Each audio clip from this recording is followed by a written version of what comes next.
আলোকচিত্রের ইতিহাসে বিশ্বের একজন কিংবদন্তি ভারতীয় আলোকচিত্রী রঘুনাথ রায়। বিখ্যাত এই ছবিগুলো পূর্বেও হয়তো অনেকে দেখেছেন, আবার ছবি দেখে হয়তো অনেকের মনে প্রশ্ন জেগেছে, কে জীবন্ত এই সব ছবির আলোকচিত্রী? 1971 সালে বাংলাদেশে মুক্তিযুদ্ধের সময়ে আলোকচিত্রী রঘু রায় তার ক্যামেরায় ধারণ করেছিলেন এদেশের মানুষের উপর পশ্চিম পাকিস্তানি শাসক গোষ্ঠীর অমানবিক নির্যাতনের গল্প।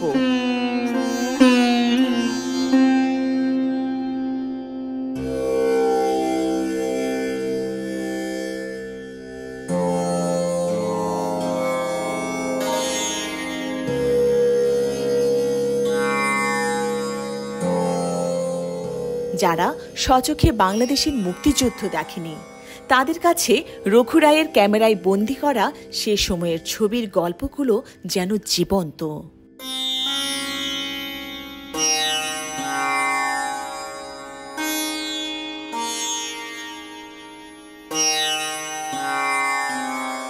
সম্প্রতি ঢাকা বিশ্ববিদ্যালয়ের চারুকলা অনুষদের ৭৫ বছর পূর্তি উপলক্ষে ঢাকা বিশ্ববিদ্যালয় ও দুর্জয় বাংলাদেশ ফাউন্ডেশনের যৌথ ব্যবস্থাপনায় চারুকলা অনুষদের জয়নুল গ্যালারিতে রাইজ অব এ নেশন শীর্ষক প্রদর্শনীর আয়োজন করা হয়েছে।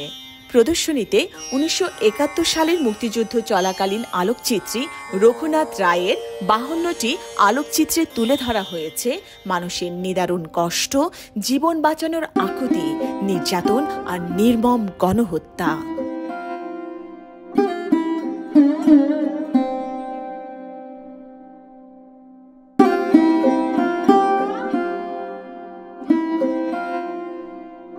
মুক্তিবাহিনী এবং ভারতীয় বাহিনীর সঙ্গে যুদ্ধক্ষেত্রে প্রবেশ করে অসংখ্য চিত্র ধারণ করেন সাহসী এই আলোকচিত্রী। মূলত সেই মুহূর্তের এই আলোকচিত্রই তাকে ভারত সরকারের দেয়া পদ্মশ্রী পুরস্কারে ভূষিত করেন।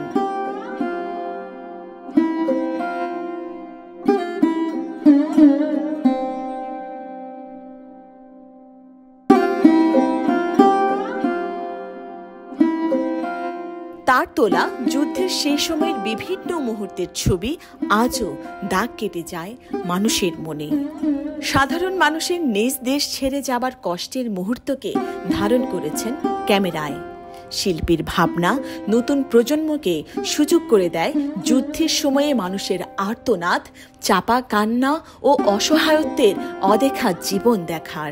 ভারতের তৎকালীন সরকার ও জনগণ যেভাবে এই দেশের মানুষকে আশ্রয়, নিরাপত্তা ও যুদ্ধের প্রশিক্ষণ দিয়ে সাহায্যের হাত বাড়িয়ে দিয়েছিলেন, সেই আলোকচিত্রে তা অনেকটাই অনুমান করা যায়।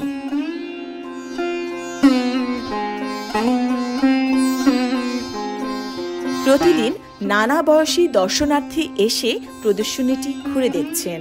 50 বছরের বেশি সময় পার হয়ে গেছে বাংলাদেশের স্বাধীনতা যুদ্ধের।